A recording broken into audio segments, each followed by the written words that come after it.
This is the 10% Happier Podcast. I'm Dan Harris.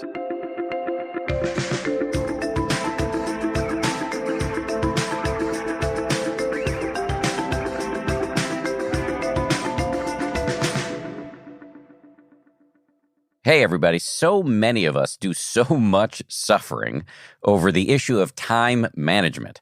I put myself firmly in this bucket. Managing my time is one of the trickiest issues I face.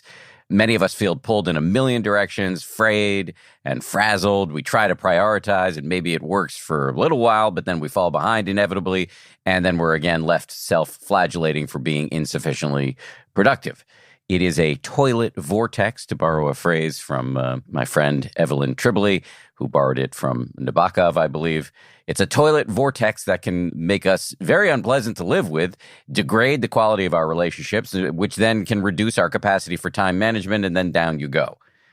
I know this is a hugely resonant issue, and not just for me, because every time we do episodes on this subject, the download numbers spike.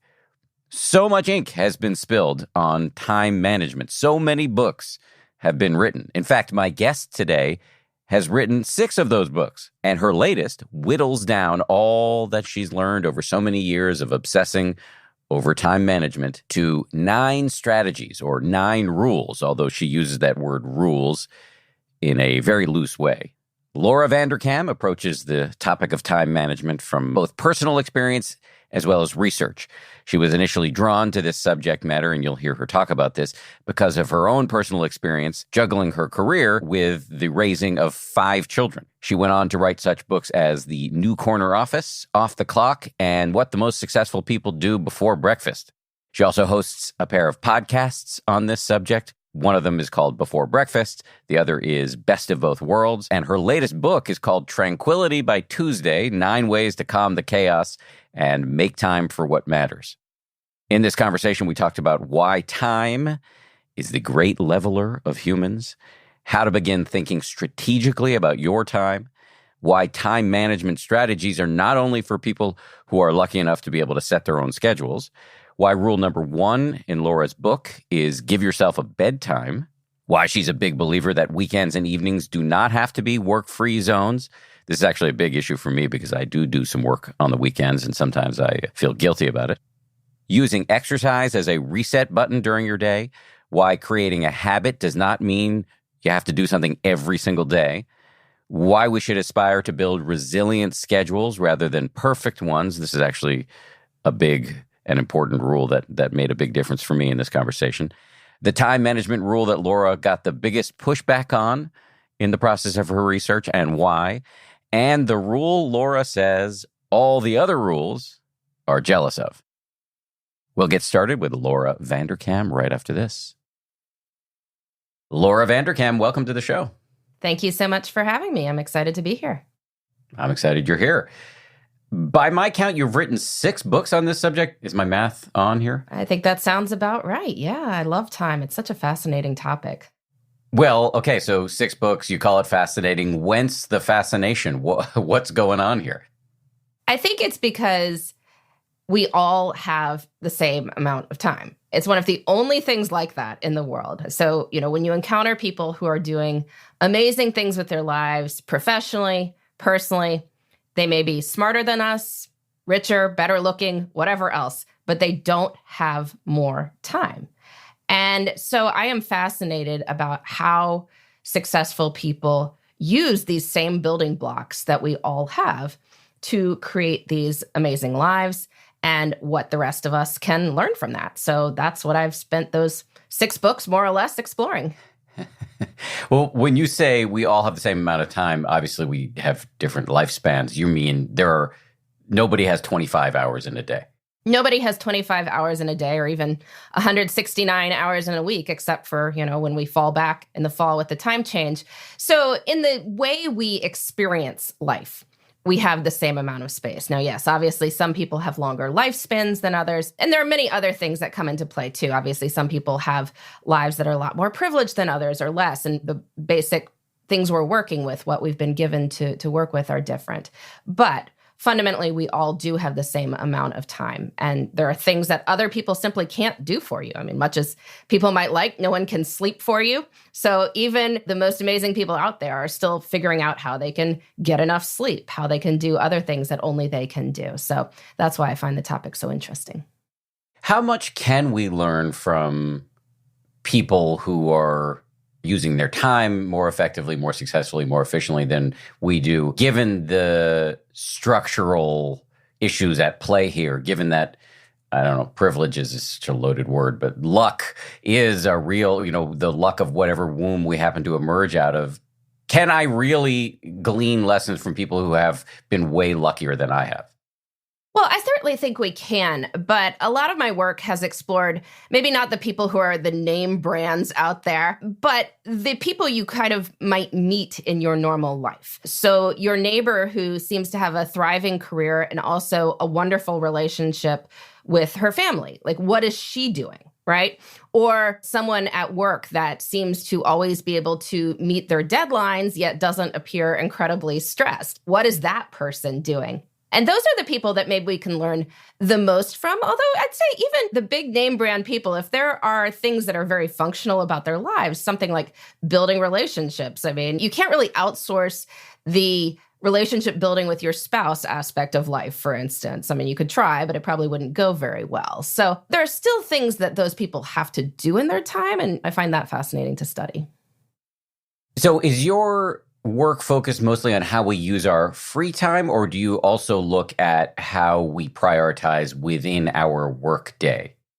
I really think it's both, because we're always working from the same pot of hours. And so you might have more free time if you are able to manage your work hours more effectively. So no matter what your goal is, you're still working with the hours that you are experiencing every day, and figuring out how you can allocate those so you can spend more time on the things that matter and less time on the things that don't. And so certainly within the category of work, many people feel like they spend so much time on the things that are not particularly meaningful, whether that's hours on email or in meetings that could have been an email or something like that. And we'd like to spend more time on maybe learning and professional development or mentoring younger colleagues and networking and doing the core of your job, whatever you are hired to do. So it's a question of time management there. And then obviously the same thing happens in our personal lives too. And many times people don't approach their personal lives with the same mindfulness that we might approach work, and that work has a bit more accountability to it. But, I'm always trying to encourage people to think of their leisure and family time as precious as well, and worthy of thinking through, what would I like to be doing with this time? What would be most meaningful for me and the people I care about, most enjoyable for me and the people I care about? And how can I spend more time on those things and less time on the things that are maybe not as important? I want to come back to this issue of intentionality, but just staying with luck for a second. Within the workday, your math basically is we have 168 hours a week. If you sleep 8 hours a night and you work 40 hours a week, that's what, 50-something hours? 72 hours that you're neither asleep nor working. So non-working, waking hours. So I've just exposed my math. It took me a long time to figure it out, too. I was carrying the ones or whatever it is you have to do. Yeah, exactly. I think there's a word that I only recently came across.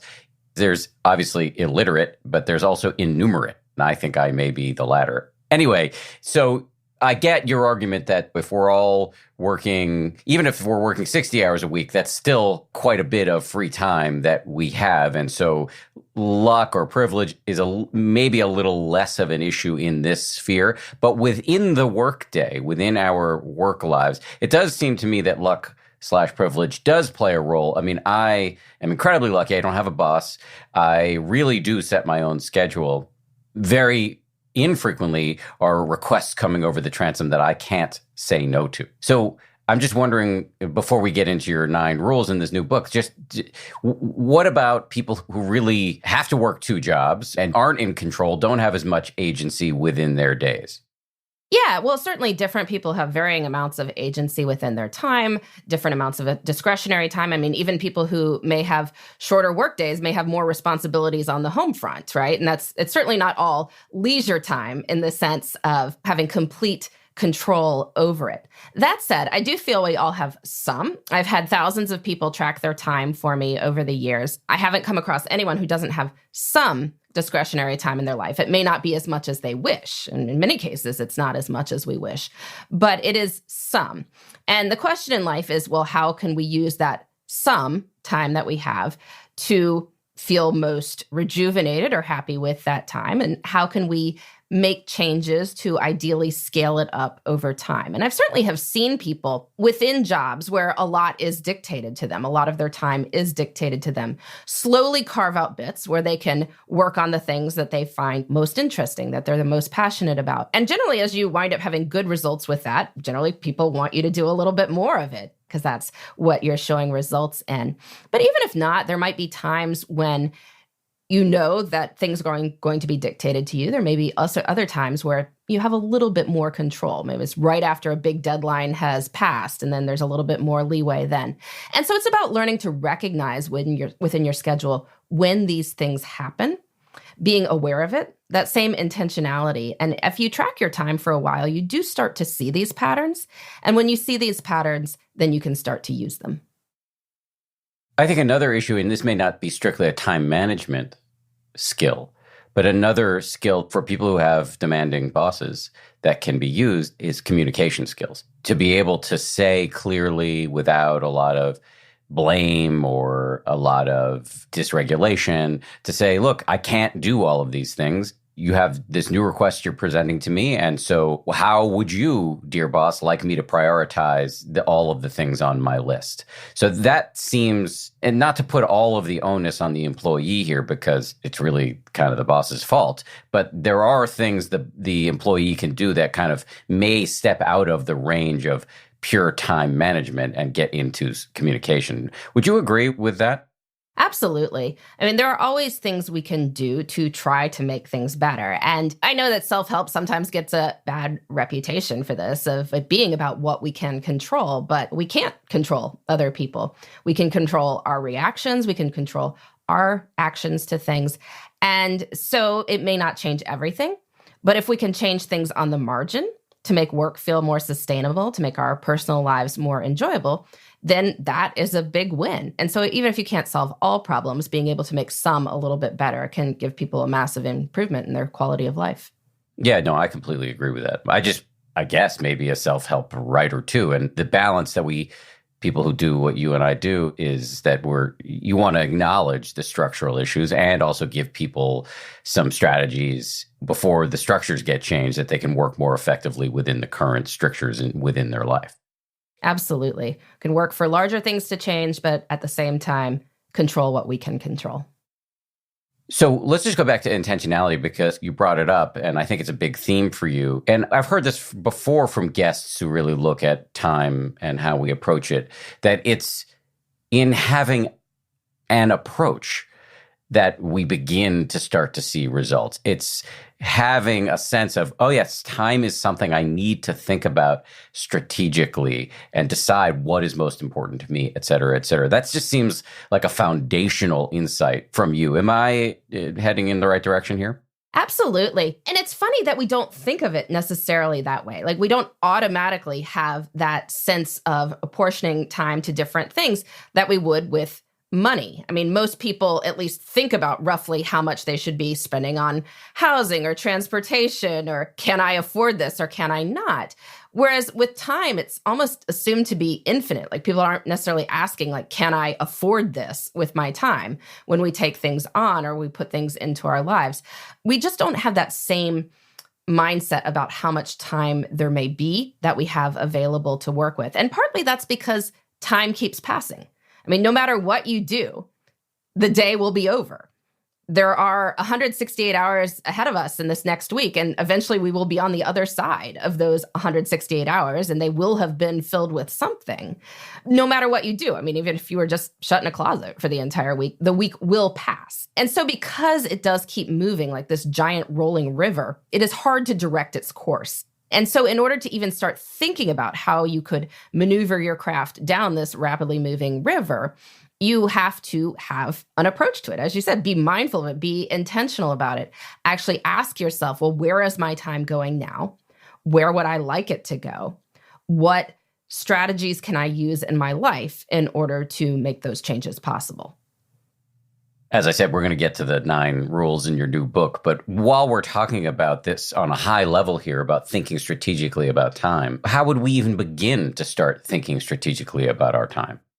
One of the first things that I always recommend people do is to keep track of their time. Because often, people say, well, I want to spend my time better. But if you don't know how you are spending your time now, it's pretty hard to know if you are changing the right thing. I mean, maybe something you thought was a problem really isn't, or maybe something you haven't considered is taking far more time than you imagined. And so you want to make sure that you are working from good data. So I suggest that people try tracking their time for a week, because that is the cycle of life as we actually live it. If you track a Tuesday versus tracking a Saturday, you'll get a very different picture of your life. So we want a unit of time that encompasses both Tuesday and Saturday. So track your time for a week, see what you're doing, see where it goes, see what time is fully accounted for, what time you have no idea what's going on, what the patterns of your life look like. And then you can start to say, well, what would I like to be spending more time on? What would I like to be spending less time on? What's going really well in my life? Because often, we've chosen things for a reason. So we want to make sure that we are just aware of the full picture, and then we can start making more mindful choices. Is there an app or an Excel spreadsheet or some tech that you recommend for most effectively tracking our time? So I track my time on weekly spreadsheets. I've actually been doing this for 7 years now, which nobody else needs to do. A week is perfectly sufficient. I just, again, find the topic fascinating. So I've been tracking my time for 7 years. But yeah, it's a pretty simple spreadsheet. It's got the days of the week across the top, Monday through Sunday, half-hour blocks down the left-hand side, 5 a.m. to 4:30 a.m. So 336 cells representing a 168-hour week. I check in 3 times a day, more or less, and write down what I've done since the last time I've checked in. If you don't want to do that, you can use one of dozens of time tracking apps on the market. There are lots of sort of free versions and paid versions you can get. You can just walk around with a notebook if you want to look all artsy. You're like writing down what you're doing. The tool itself doesn't really matter. What matters is that you stick with it and do it. Don't try to make it perfect. If you forget to check in, that's fine. Just check in again when you remember and reconstruct the time as best as you can. But by doing this, you start to get a better sense of where the time goes, what choices you are making, whether you know you are making them or not, what you are satisfied with, what feels like a waste of time. And when you know those things, you can start to see the scope of what is possible to do differently. What humiliating things have you learned over 7 years of tracking your time? I spend way too much time on sort of random scrolling, which I'm sure I'm not the only one. I know I'm not the only one because I've seen other people's time logs, but it's so easy. And that's why we do it. This forms of effortless fun. You have your phone with you, spot of time opens up. You could do something else, but the phone is right there. The apps are right there. And so I find myself scrolling through Instagram, looking at other people's gorgeous family photos, wondering why my family doesn't have a photographer following us around everywhere in our matching outfits and such. And next thing you know, 30 minutes has gone by and that's on my time log. So the humiliating truth of it is that it is there. So you see this in your time logs, but have you made any changes as a consequence? I do, although it's a constant work in progress. When I see that it is getting a little bit out of hand, that I am doing too much of this, what I judge to be too much in my mind of what I should be doing with my time, then I try to figure out what I could substitute. And often what's going on when I'm spending a lot of time online is that I don't have a good book I'm reading, right? And so I need to go find something that I want to read, and that doesn't feel like a huge lift for me to pick it up and start reading. And if there's something I'm genuinely looking forward to picking up, then the phone becomes marginally less interesting by comparison. Another thing I do to fill that time when I'm often hanging out with my toddler and he's doing something independently, so he doesn't need me interacting with him, but I can't leave because as soon as I leave, he'll do something that's disastrous for him and everyone else. So I do puzzles. I buy 1,000-piece White Mountain puzzles and put them on my dining room table. And it's something that I can do other than scrolling, and it feels pretty relaxing. And you wind up doing them pretty quickly. They get kind of addictive. So that's another thing that I will substitute for it. I probably should have gotten to this earlier, but You are as time challenged, if not more, than the rest of us. You have 5 children and have written 6 books. So it's not like you're sitting in some ivory tower contemplating these issues. Yeah, there's no ivory tower. There are people around constantly. I have 5 children who are range in age from 15 to 2. So we get the whole range of experiences from teenage life to toddlerdom. It's always an adventure. But yes, it does take time. And a lot of my time management strategies have come out of trying to figure out how to manage my life to get my writing done, get my podcasts recorded, give my speeches and the other things I'm doing, and have a full family life too, where I'm enjoying time with my kids, with my husband, enjoying hobbies as well. And I feel like there is enough time for all these things. I just need to be strategic about using my time. And so that's partly why I've studied all these people who are making various pieces of work and life fit together to see how I can do it in my own life as well. Okay, so let's get to this new book, which is built around 9 strategies that you have come up with after these many years of really paying a lot of attention to this issue. Well, let me first point out that you kind of ran a study in the course of writing this book. Can you describe the study? Yeah, so Tranquility by Tuesday is based on 9 of the time management rules that I found I was recommending to people most frequently. So I've seen thousands of time logs over the years. People have sent them to me, asked me for advice on what should I do differently with my time. And I found that I was often giving people the same advice, even though people's lives look very different.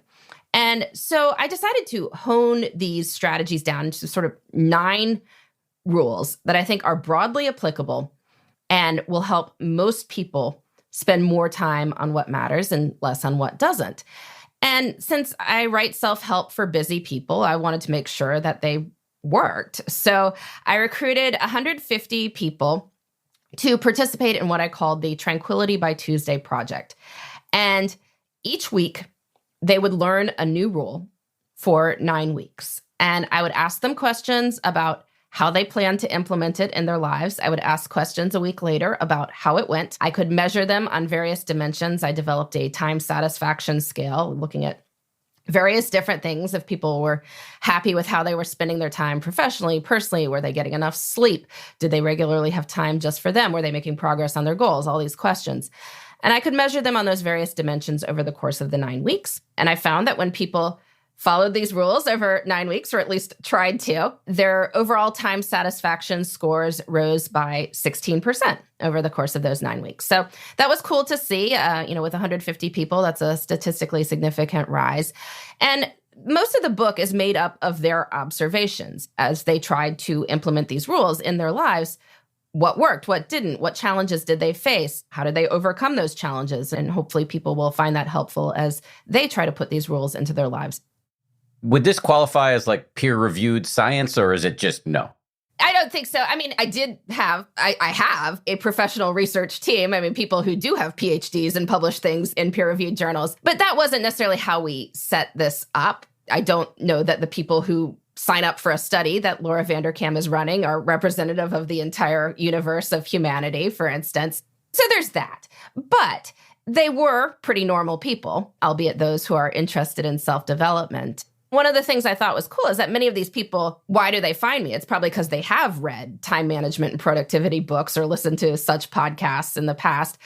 And yet they still saw improvements in their lives, even people who were pretty good students of time management literature to start with. Okay, so with that context provided, let's dive into the 9 strategies. The first is give yourself a bedtime. Say more. Say more, yeah. Well, this was rule number 1 for a reason, which is because sleep is so foundational to our lives. And I know we talk a lot about sleep deprivation, and we should, because it's a terrible thing, and people are not productive when they are sleep deprived. But the curious thing to me has always been that when I study people's time logs, and I've looked at other time diary studies, many people are getting enough sleep from a quantitative perspective. The problem is that it is not orderly sleep. So people will get a lot of sleep on one day and much less sleep on another. And people can, I'm sure, see this in their own lives. Like you sleep in on Sunday morning, you're not tired on Sunday night, you're up late Sunday night, and then Monday morning you have to be up at the crack of dawn. And so you've started the week with a very short week. And maybe Tuesday's short too, but then by Wednesday and Thursday, people are crashing and making it up. Sleep in on weekends, the cycle repeats itself. And so people's sleep totals for different days will wind up being all over the map. And so it might look from a weekly perspective like they're sleeping enough, but they are undershooting or overshooting. And that can really mess with your ability to build good routines, to feel functional on the days when you have undershot your sleep needs.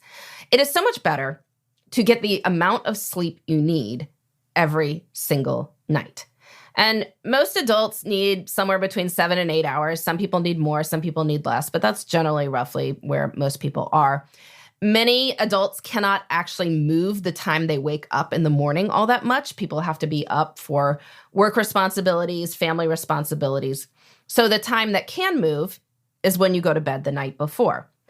And so this is just a math problem. Like if you have to wake up at 6 a.m. and you need 7.5 hours of sleep, your bedtime is 10:30. Right? If you have to wake up at 7 and you need 8 hours of sleep, your bedtime is 11. But you figure out what this is and then commit to getting into bed at that time most nights, unless you have a really good reason not to. And part of that is setting some sort of reminder to yourself to wind down 30 minutes before that bedtime, whatever it happens to be. But when people did this, it's not rocket science, but when people did this for a week, their energy levels rose considerably. They felt more functional. They felt like they were well rested. They had good weeks. It's simple, but it really does work. I don't think this is a controversial issue because I am totally convinced of the importance of sleep. And we've had many guests on the show talk about it, and we will have many more because it is such an important issue. So I totally agree with you. And I was glad to hear you had a kind of asterisk in there to set a bedtime unless something really important has come up.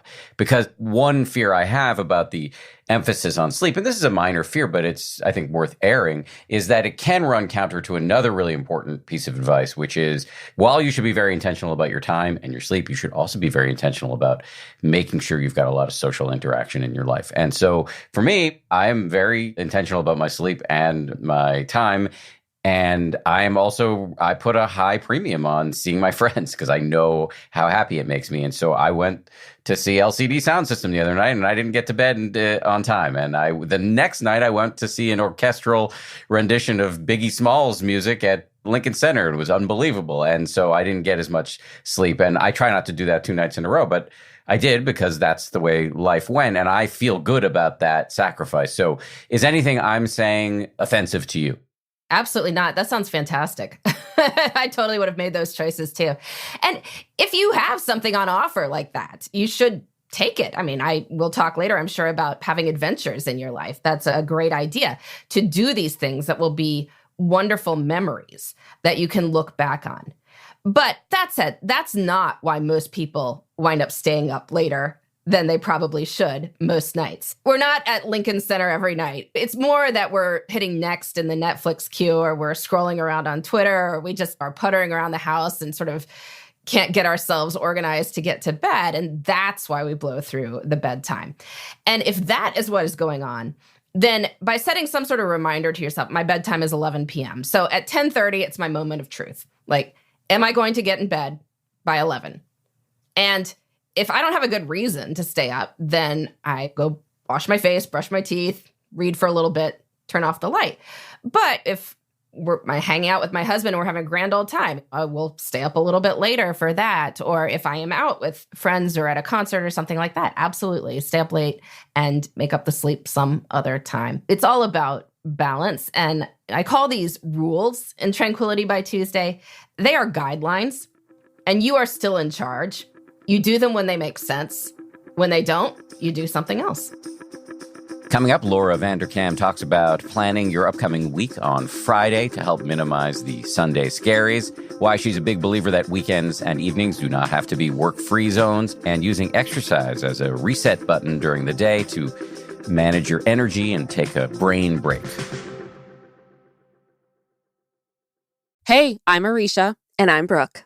And we're the hosts of Wondery's podcast, Even the Rich, where we bring you absolutely true and absolutely shocking stories about the most famous families and biggest celebrities the world has ever seen. Our newest series is all about drag icon RuPaul Charles. After a childhood of being ignored by his absentee father, Ru goes out searching for love and acceptance. But the road to success is a rocky one. Substance abuse and mental health struggles threaten to veer Ru off course. In our series, RuPaul Born Naked, we'll show you how RuPaul overcame his demons and carved out a place for himself as one of the world's top entertainers, opening the doors for aspiring queens everywhere. Follow Even the Rich wherever you get your podcasts. You can listen ad-free on Amazon Music or the Wondery app. Life is short, and it's full of a lot of interesting questions. What does happiness really mean? How do I get the most out of my time here on Earth? And what really is the best cereal? These are the questions I seek to resolve on my weekly podcast, Life is Short with Justin Long. If you're looking for the answer to deep philosophical questions like what is the meaning of life, I can't really help you. But I do believe that we really enrich our experience here by learning from others. And that's why in each episode, I like to talk with actors, musicians, artists, scientists, and many more types of people about how they get the most out of life. We explore how they felt during the highs and sometimes more importantly, the lows of their careers. We discuss how they've been able to stay happy during some of the harder times. But if I'm being honest, it's mostly just fun chats between friends about the important stuff. Like if you had a sandwich named after you, what would be on it? Follow Life is Short wherever you get your podcasts. You can also listen ad-free on the Amazon Music or Wondery app. So let's get to the second quote-unquote rule. Plan on Fridays. So do your planning on Fridays. I'll say this again. Say more. So this rule is really about two parts. One is just to plan. And I'm sure people are like, well, of course, yes, you should plan. But I talk about it a little bit more. I think everyone needs a designated weekly planning time where you look at the upcoming 168 hours and ask yourself, what is most important? What steps am I taking toward my goals, both professionally, in my relationships, for myself? When can I make those things happen? What else is going on in my life? How can I solve any logistical problems? What am I looking forward to over the next week? So we need some time where we think through our time in general holistically. Fridays may be a slightly bigger ask of people. Like, why am I asking people to plan on Fridays? And I know there's many times people plan. Some people do it Sunday night. Some people do it Monday morning. Both of, are reasonable options. But Friday has a lot going for it. It tends to be a time many people are not using all that well. If you have a Monday through Friday job, many people are kind of sliding into the weekend by Friday afternoon. It is very hard to start anything new. But you might be willing to think about what future you should be doing. And so by taking a few of those Friday afternoon minutes to plan the upcoming week, you can turn what might be wasted time into some rather productive time. It's during business hours, so it has an upside over Sunday night in that if you need to set up an appointment or set up a meeting with someone, like you're more likely to get them on Friday afternoon than you would be on Sunday night. It allows you to use all of Monday. People who plan on Monday morning for the week can't really get started until later in the day on Monday. If you need to set up an appointment or meeting with someone, it's probably not going to happen until Tuesday. So you've just shortened the work week considerably. Whereas if you plan on Friday, you can get started on Monday morning. And then finally, it helps solve that issue of what people call the Sunday scaries, which a lot of that is not really knowing what is waiting for you on Monday morning. So on Sunday afternoon, evening, people start to feel a little bit anxious about what's coming out, even people who really like their jobs. And it's because you don't necessarily know how you'll deal with all the stuff you got to deal with that week. But if you set a plan on Friday for how you will deal with the critical things that are happening in the next week, then you can mostly relax over the weekend and enjoy yourself and then hit Monday ready to go. You know how I've solved the Sunday scaries? How have you I just solved work it? 7 days a week. Well, that's one approach. And then you never give yourself a chance to get into it. So No, it's a stupid approach. And actually, I try not to work 7 days a week. However, I will say, and I don't know if I've ever said this aloud, so maybe you can tell me if this is a story I'm telling myself. So please take pot shots at it, which is that I tend to do a little bit of work at least one day on the weekend. And sometimes I don't want to do this, but sometimes both days. However, my work days are, again, because I don't have a boss, I mean, I can really set my own schedule. My work days are not that intense. Some days are intense, but I am scheduling a lot of time for meditation and exercise and playing with the cats. My rule is my son comes in, he's about to turn 8. If he comes into my office and asks for something, unless there's a really good reason why I can't do it, I will go play catch with him. And that's a Tuesday, not just a Saturday work day. So anyway, please take pot shots at the story I'm telling myself, which is a justification for working more than 5 days. I think it's fine. I mean, there's nothing sacred about weekends. Obviously, some people have sacred days on the weekends that they do need to take completely off for work, and that's great. I think everyone would benefit from taking at least 24 hours off from work at some point in the course of their week. But in many cases, those of us who do have more flexible schedules during the week may decide to do a little bit of work on what are traditionally days off in order even to have more flexibility during the week, right? Yes, so if there's right. a certain amount of stuff you have to get done and you don't do it on Tuesday because you're having some adventure with your kid, which is a totally wonderful thing to do, then there's nothing wrong with doing it during 2 hours on Saturday. I mean, that's totally fine as well. That's certainly something I've wound up doing a lot of in my life. I mean, with my kids, inevitably, there is something that comes up during the workday in the course of the week, whether it's I'm doing something at a kid's school or somebody's home for some reason, doctor's appointments, dentist appointments, whatever it is. And so some of that time might get moved to the weekend while the kids are doing something else or the little guy is napping or whatever it happens to be. So I'm a big believer in moving time around. And I think a lot of schedules do these days look less traditional than in the past. That said, I think you just want to be aware of why you are doing it, right? And if we're working on a weekend afternoon just because the home office is there, then that's worth asking, well, what am I hoping to accomplish? And certainly one of the things I try to do when I am working in non-traditional hours is ask the same questions you would with a workday. Like, what are the things I need to get accomplished in this chunk of time I plan to work? So I've worked at night after the kids go to bed, for instance. It's like, okay, well, these are the 3 things I want to get done in this 9:30 to 10:30 chunk that I am working. And when I'm done with those, I'm going to sign off, as opposed to thinking I'm going to get through a 1,000 email backlog at night after the kids go to bed, which is not going to happen. It won't happen on the weekend either. You want to approach these things with goals in mind.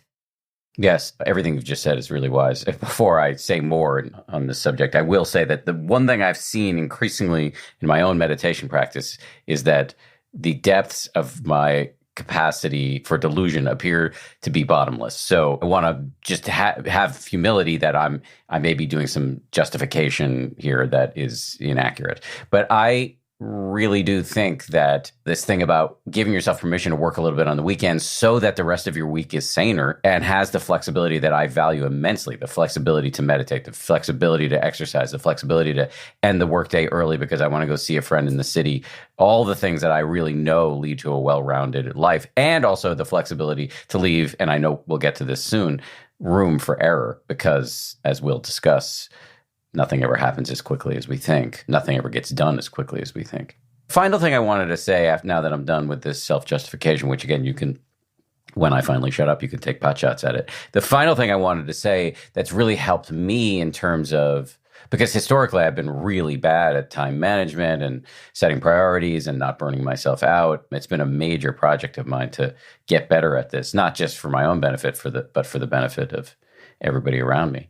The one other tool that's been really helpful for me in this is self-compassion. And that's a big term. It means a lot of things. There are a lot of practices under self-compassion. But specifically, I'm talking about what has been described to me by one of the prime movers in the field of self-compassion research as the quintessential self-compassionate question you should ask yourself on the regular, which is, what do I need right now? And I have found, and again, this is possibly delusion, that if I was to try to pack my work week into 40 hours, I wouldn't be able to get what I need, which is breaks and, again, time for meditation, exercise, torturing cats, and chasing my son. And if I try to get it all done in that shorter time span, I'm not doing the kind of work that I want to do, and I'm not doing it in the way that I want to do it. So again, I'll give you the mic to see if you agree or disagree with the foregoing. I think that is totally accurate. And part of the freedom of being able to design your own schedule is asking that question. What do I need now? What do I want to do now? Sometimes we want to be outside on a lovely Tuesday afternoon doing something that doesn't particularly look like work. And maybe it's a rainy Saturday and that seems as appealing as anything else. And also, many of us like our work. I mean, there's nothing inherently bad about work. I think sometimes people refer to work as being something that they don't want to do. It's like by the definition that work is something you don't want to do. And so you have to avoid it and put it into small categories in your time. But if you enjoy what you're doing, I certainly find writing more appealing than the vast majority of things I might be watching on television. So I'm not really sure why it would be worse for me to be writing in a chunk of time versus watching something that looks like it should be relaxing, that would be classified as leisure. You just have to be aware of it, right? And are you feeling burnt out? Are you feeling, overwhelmed? And then that's a sign that you need to figure out something else and put something else in your life, some sort of leisure or break or whatever else that will help you get back on track.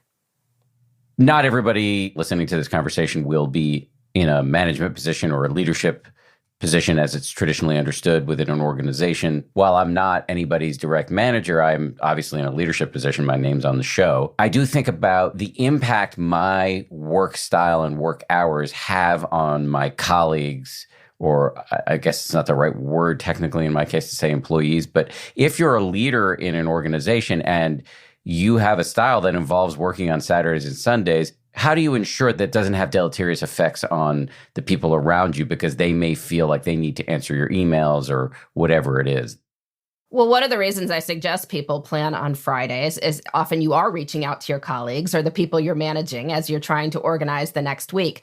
And if you are managing people, it's much better to have those messages going on Friday than Sunday night because people will respond to their managers. That's human nature. Like they will be checking their email to see what you're sending them on Sunday night if they know that you are doing that. And if you don't necessarily want them to feel like they need to do that, then it helps to confine your outreach to other people to the sort of more traditional hours. And part of this is just communication, as we talked about earlier, that you can tell people, I work non-traditional hours. I do not expect you to do that. Groups can set communication norms that we will respond relatively quickly to each other within these hours, whatever you decide those are going to be. We will understand that there's more leeway outside of that. If something's urgent, people can use the phone. I mean, you can always call somebody if something's terrible is going wrong and you need to reach them urgently. And, I've seen people do things like write a bunch of emails on Saturday, save them as drafts, and have them all go out at 8 a.m. Monday, right? And that way people aren't getting them as you are sending them, taking away a little bit of what email was originally supposed to be. It's this asynchronous communication, but because of how people naturally react to things from their supervisors, you do need to keep that in mind. Good stuff. All right, let's get back on track here. Rule number 3, we talked about exercise. You say move by 3 p.m. So exercise is one of the most effective ways we have to just put a general reset button into your day. And people can be completely dragging, low energy, feeling down, overwhelmed. And you go outside and walk briskly for 10 minutes, you feel completely different. It's so effective, yet it's surprising to me how little we avail ourselves of this opportunity. That physical activity will boost energy levels tremendously. It makes people more optimistic. You can go for a 10-minute walk at 2:30 p.m. and power yourself through for the rest of the workday. So move by 3 p.m. The rule is basically do 10 minutes of physical activity at some point in the first half of every day. And if you're the sort of person who's going to a 6 a.m. boot camp class every morning, that's awesome. I'm not telling you to change anything about that. Even if you're a person who's like on the treadmill at 8 p.m. every night, I mean, that's great too. I'm not arguing with that. But this is more about putting in small bursts of physical activity into your day as a way to manage your energy and make yourself feel more positive and optimistic. And by putting breaks into the day, you mentioned that you need breaks in the course of your day. Everybody does. And people take them. It's just sometimes we take them mindlessly. And that's what happens when you're really tired after an intense meeting and you find yourself reading the same email 6 times in a row. And then somebody has posted an alert and you get something on your phone like, oh, yeah, somebody posted a photo and you're over on some social media platform looking through the photos of people you didn't like in high school anyway. And it's just, this is a break. Like you are taking a break. Your brain needed a break. And if you don't give it a real one, it will take a fake one. So it's so much more efficient to proactively plan in a real conscious break at some point during the day. And the by 3 p.m. is just, that's when people's energy tends to dip the most in the course of a normal day.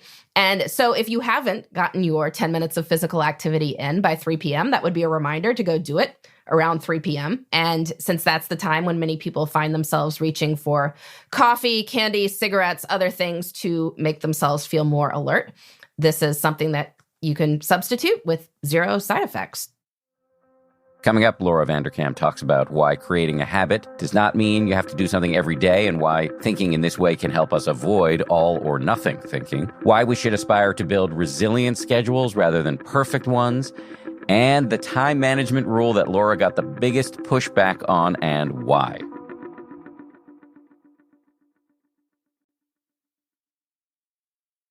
Okay, rule number 4.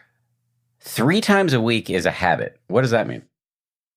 So my thought process on this one, I mean, we talked about there being 168 hours in a week, that a week is the unit of life as we are actually living it. Things don't actually have to happen daily, nor do they have to happen at the same time every day in order to count in our lives. And oftentimes people get very discouraged about whatever it is that they would like to be doing more of in their lives, whether it's eating family meals or weight training or practicing their scales with singing or doing one-on-one celebratory feedback with team members. There's all sorts of things we want to spend more time doing. And then we feel discouraged because we're not doing it every single day.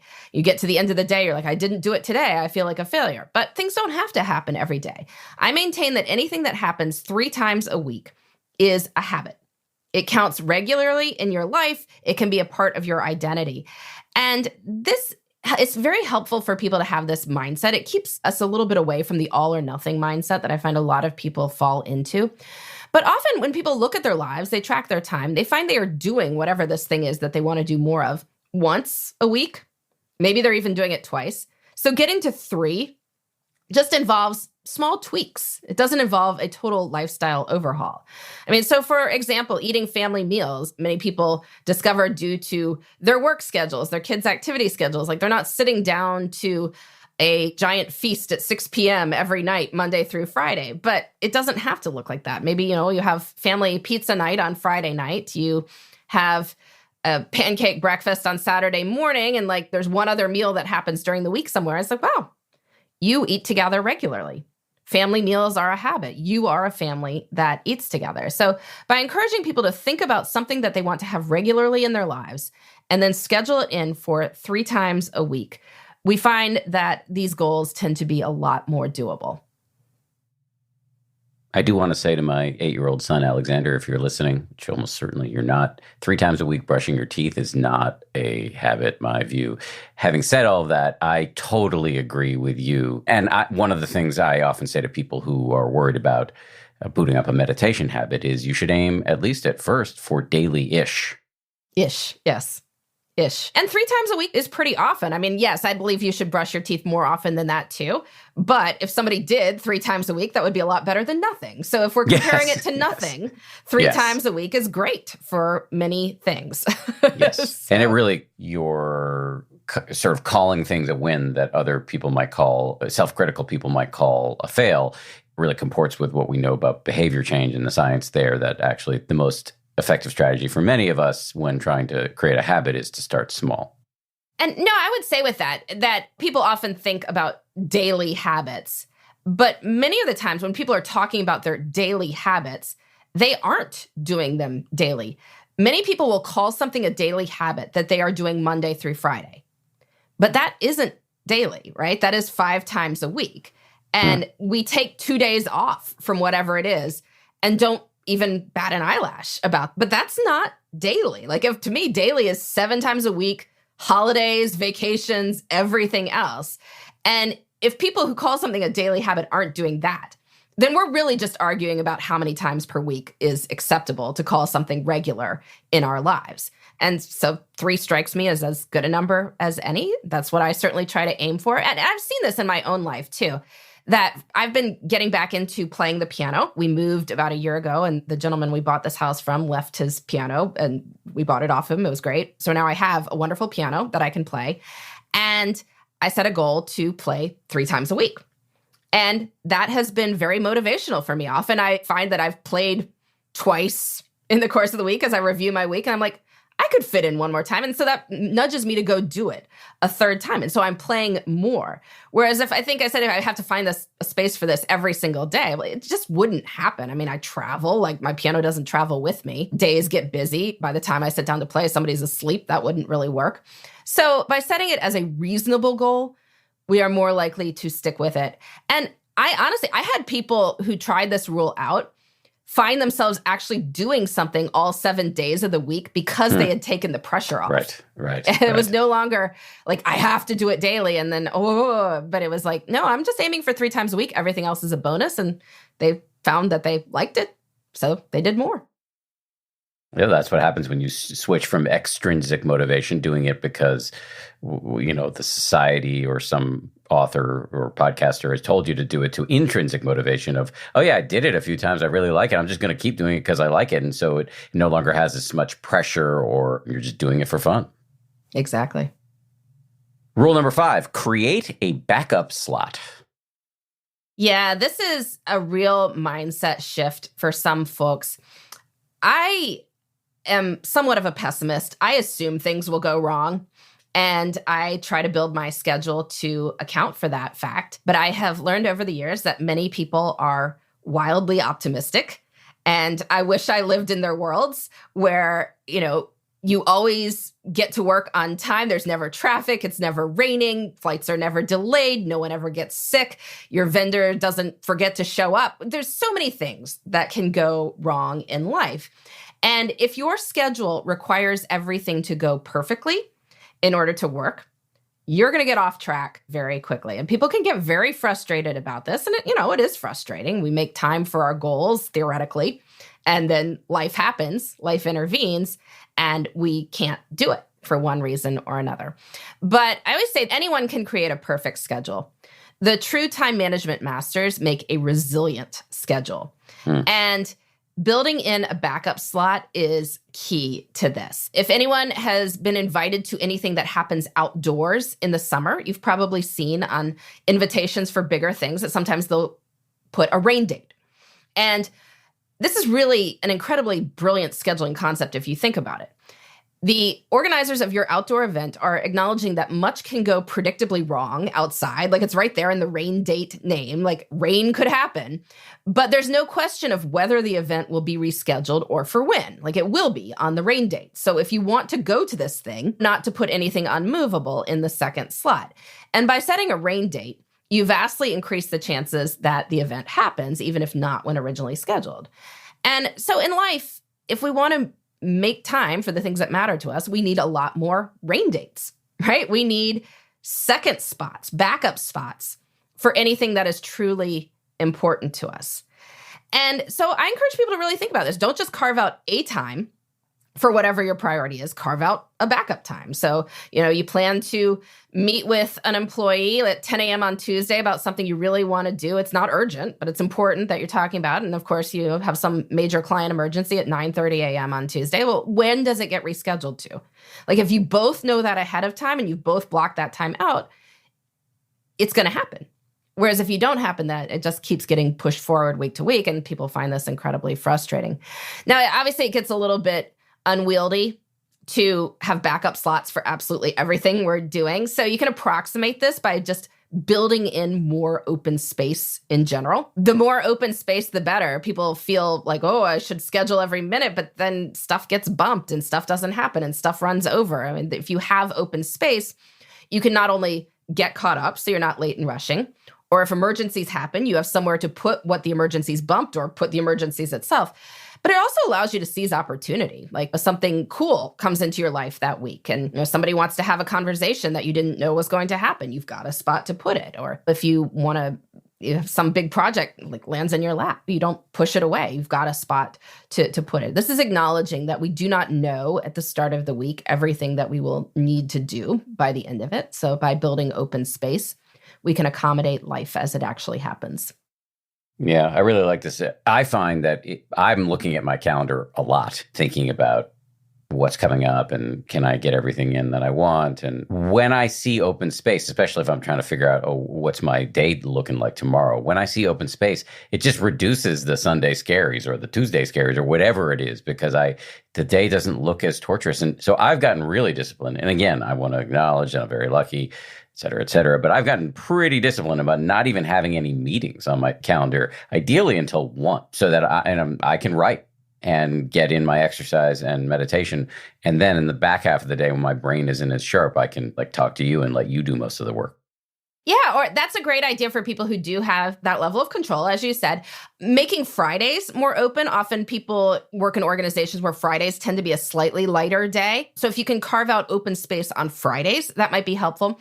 If you are the sort of person who has a lot of meetings through the day, if you can kind of block off an hour or 90 minutes in the afternoon, even just to get caught up from the stuff in the morning that has run over, that can be really helpful. But just figure out what is possible. People often say, well, I can't do this. And probably most people listening to this cannot block off until 1 p.m. every day. And that's fine. You don't have to. But can you block off some time? Can you leave some time unscheduled and resist the urge to give it up just because it's there if you don't have a really good reason to do so?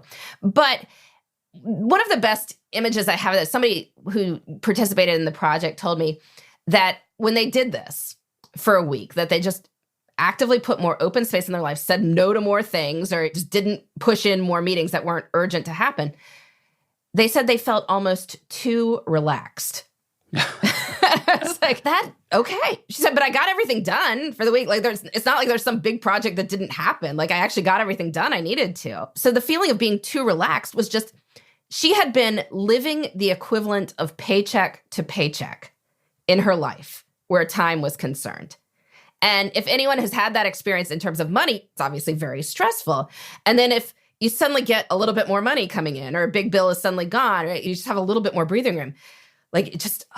The level of relaxation that you get from that tiny extra bit of margin is just amazing.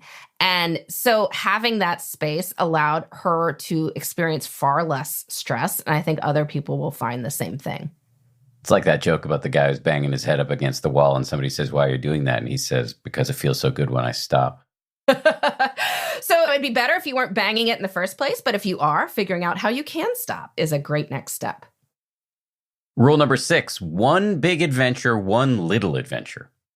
Yeah, so I always say I don't have favorite rules, I don't have favorite children, but this is probably the rule that the others are all jealous of, because this has been really important in my life. And I think a lot of people have probably experienced this. As you get to be middle-aged, and so as you have your job, have your family, many days wind up looking very similar. You get up, you get everybody ready, you work. At the end of the day, you collect everyone, go through the evening routines, homework, bath, putting people to bed, television, whatever it is. And there's nothing wrong with routines because they make good choices automatic.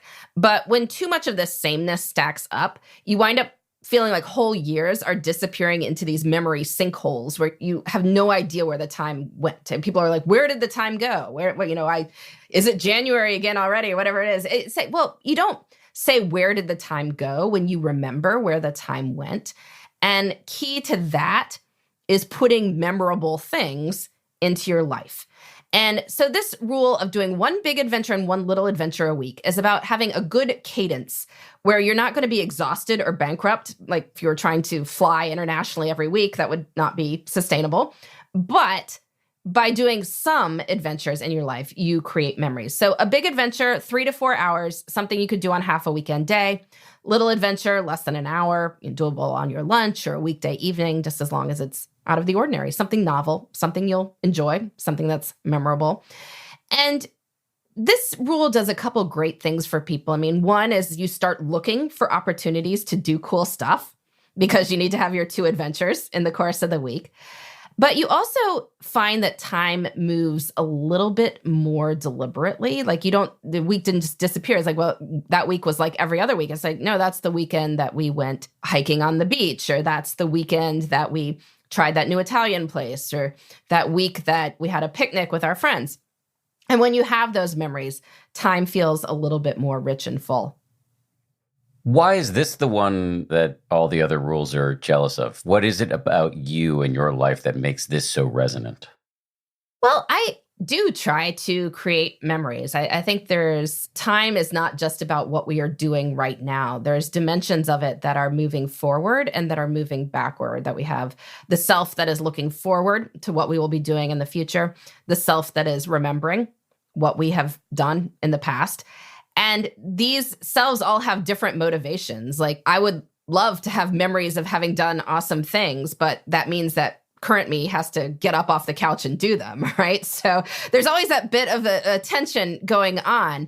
And so I'm always in this project of convincing current me to get up off the couch and do cool stuff so that future me can be the kind of person who did go ice skating outdoors on a Thursday night, or who, I don't know, went to, this isn't going to happen now, but like Atlantic City for the weekend, just overnight or something. It's just anything that would make life a little bit more interesting and make you feel, looking back, like you have done cool stuff. I guess I still struggle to imagine. We only have one kid. With 5 kids, how do you have any leeway to do any adventures, or is it like can you just count diaper changing as an adventure?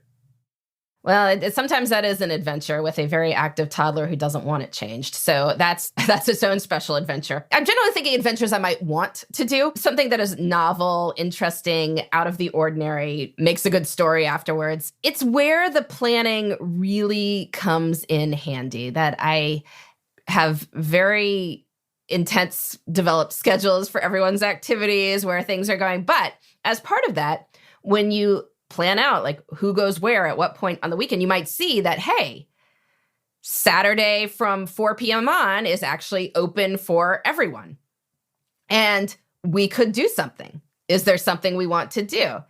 And so we're going to go to an outdoor light display on the weekend we're having this interview, because that's something that I looked at the schedule and figured could fit in a time. So that will be an adventure that we can all have together. Now, you can have individual adventures, of course, as well. They don't have to involve everyone. And certainly as some of my kids get older, the teenagers have their own lives to a degree as well. And so they're not always participating in all the adventures. But it's about having a bias toward doing cool stuff and making memories and asking what might make life more interesting. And so, yes, it does involve a fair amount of logistics and planning and summoning the energy to do stuff. But what am I saving my energy for? Exactly. Okay, so number 7 on your list is the one that apparently you got the most pushback on, and it's take one night for you. Yes, and the whole concept of self-care, and put it in the quotes, it gets its own stuff around it all the time. People have their own connotations to it. But what I'm suggesting people do in this rule is choose something that is not work and is not caring for family and is intrinsically fun for you, and ideally make a commitment to it. To do it hopefully at about the same time every single week. So I sing in a choir. We meet at Thursday nights, 7 p.m. So Thursday at 7, I got to be there. And it doesn't matter if I am tired, if the family is busy. I mean, I will miss it sometimes if there's something that, if I'm on a plane somewhere else, that might happen. But I've made sure that travel schedules have been such that I will be on the ground before 7 p.m. on Thursday. And so I can be there. And the reason to make a commitment to something is people are like, well, I need more time for myself. I'd love to have time that's not work, not caring for other people. I need some time to myself. And then they decide to do things like take a bubble bath. And there's nothing wrong with bubble baths, but it can happen whenever. And so if you're like, oh, I'm going to take a bubble bath tonight, and then your boss wants you to work late, well, you'd be like, yeah, I've got to take my bath. Like, you're not going to say that. Or if your kid wants you to drive them to the mall at 7:00 on Thursday and your thing you want to do is take a bubble bath, you're probably going to go drive them, and then you're not going to get your bath because it can happen whenever. Your bathtub isn't going anywhere. Whereas a choir that meets at 7 p.m. on Thursdays, like, it will happen. It has something that can push everything else away. And so it happens. And because it happens, you reap the benefits of this more active form of self-care. And yes, a lot of people hated this idea. Why? They hated the idea of having more commitments. And I get it. But a lot of the times when people feel overcommitted, it is because their lives are full of commitments of things they don't want to do. And I would love to have you get rid of as many of those things as possible over time. Like, maybe you can't get out of it tomorrow, but maybe over a year you could. I don't know. But you should choose something that you really, truly want to do. And people are like, well, I can't. You can insert, what the excuses people come up with, like, well, I can't control work. Okay, well, do you think you could work out an agreement where one of your colleagues covers for you on Tuesday, you cover on Wednesday? Or maybe you and your spouse, like if you've got young kids, you trade off. Each of you gets one night off for something. Okay, well, my spouse works all the time. Okay, hopefully your spouse is being well compensated for all these extra hours they're working. Do you think you could pay a babysitter for an hour and a half so you could go do something? Or if not, can you swap care with a neighbor or a friend or another family member or something? But, it's about recognizing that what you want to do has value and should be a priority in your life. It's the other objection people has. They're like, I have no clue what I do. And that was its own special issue. I've always loved to sing. So for me, it was like, oh, well, I'll join a choir. That's what I do. But, a lot of people had to really do some work to think through, what did I like?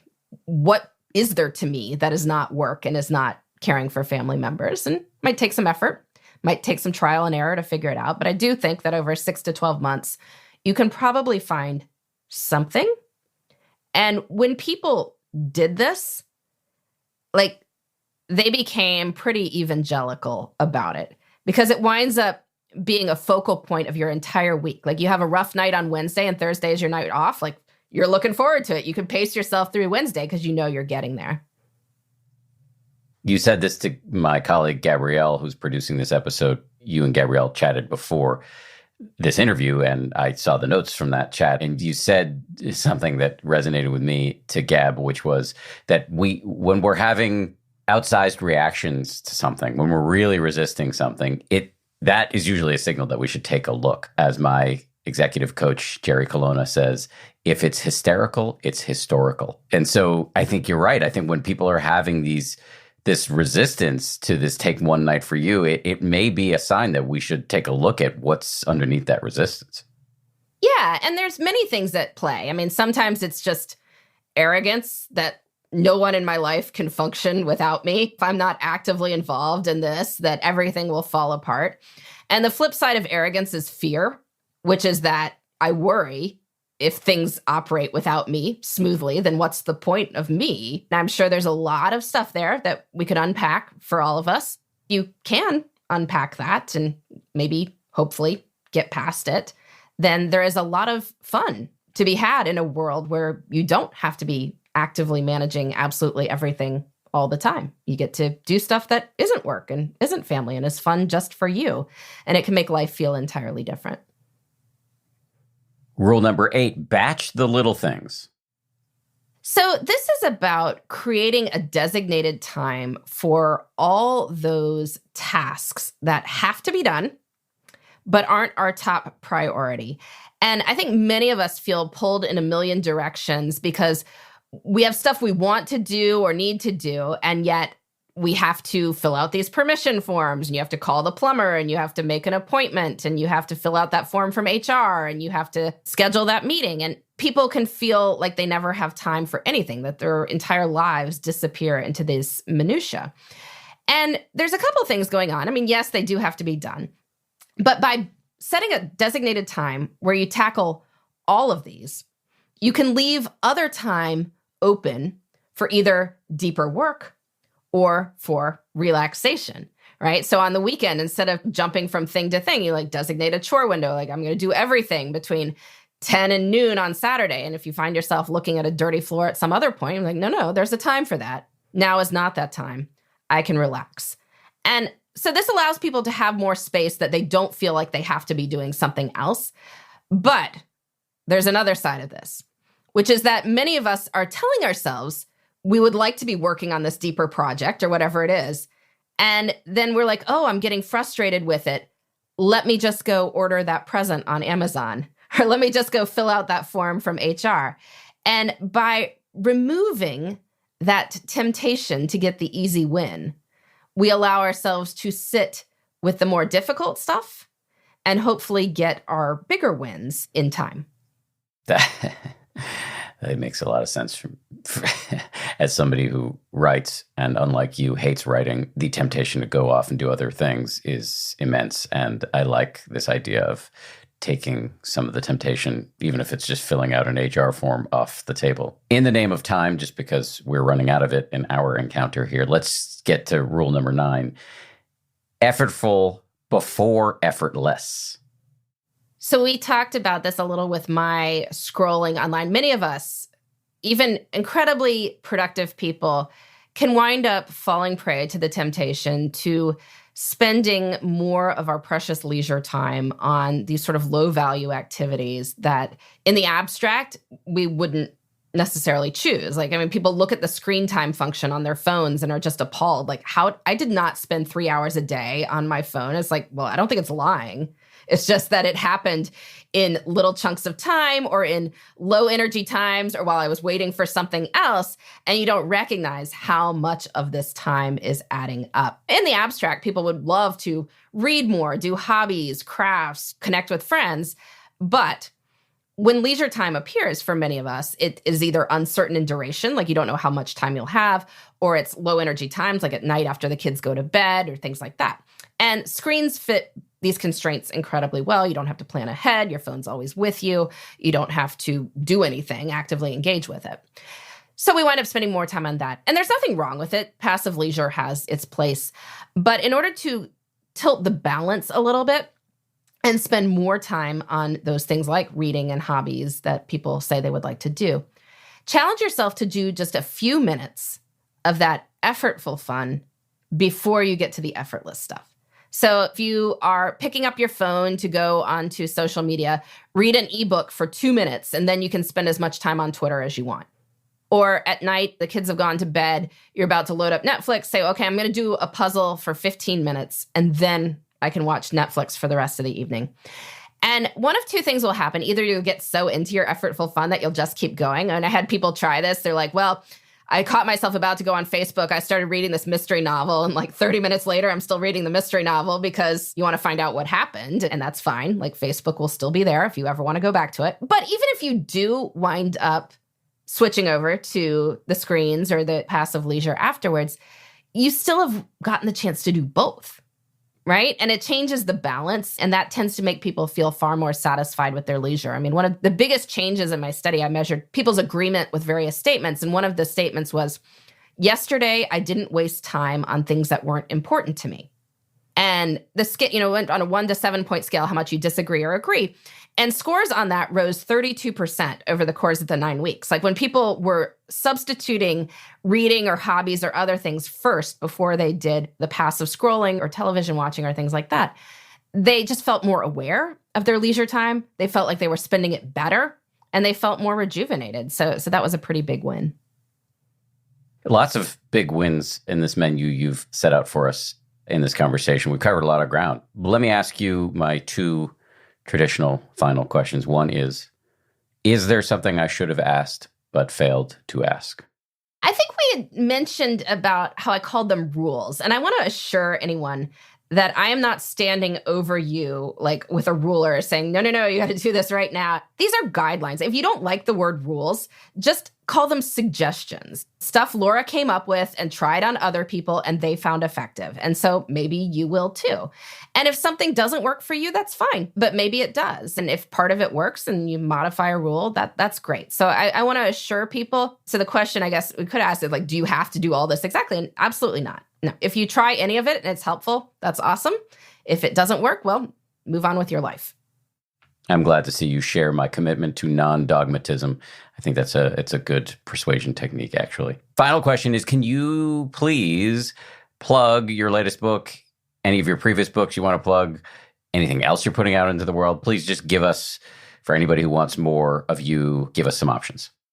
So Tranquility by Tuesday is my most recent book. It's about 9 rules to calm the chaos and make time for what matters. We've talked about those rules here. So hopefully people will find it interesting and helpful for their lives. I host 2 podcasts. One is called Before Breakfast. It is a short, every weekday morning tip, 5 minutes, hopefully help you take your day from great to awesome. I also co-host one with Sarah Hart Unger called Best of Both Worlds. We talk about the intersection of work and family from the perspective of people who truly love both.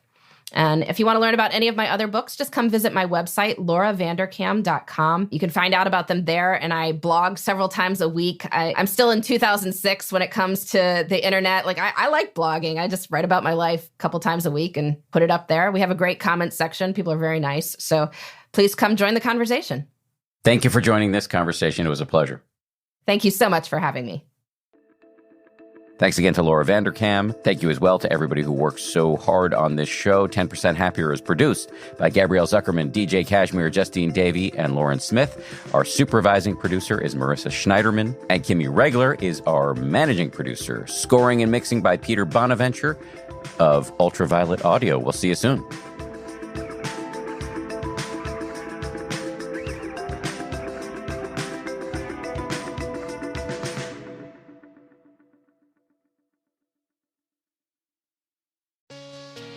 Hey, Prime members. You can listen to 10% Happier early and ad-free on Amazon Music.